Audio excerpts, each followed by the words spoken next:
Hello, I'm Riddhi. I'm here from Muktha Foundation and I'm here to talk about prevention of child sexual abuse. Muktha Foundation does a lot of work on child sexual abuse because it's very prevalent in our country.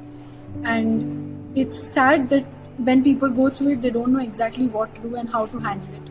So many children are not able to talk to their own parents about it, which is why it's important to cause this awareness.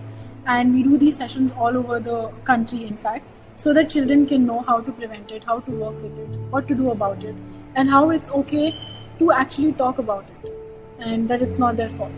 So that's pretty much what I'm doing here at Chitrakoota also today, and talking to children of all ages about what sexual abuse is, how to get through it, what to do about it, perhaps even talking about other forms of abuse and what we can do about it.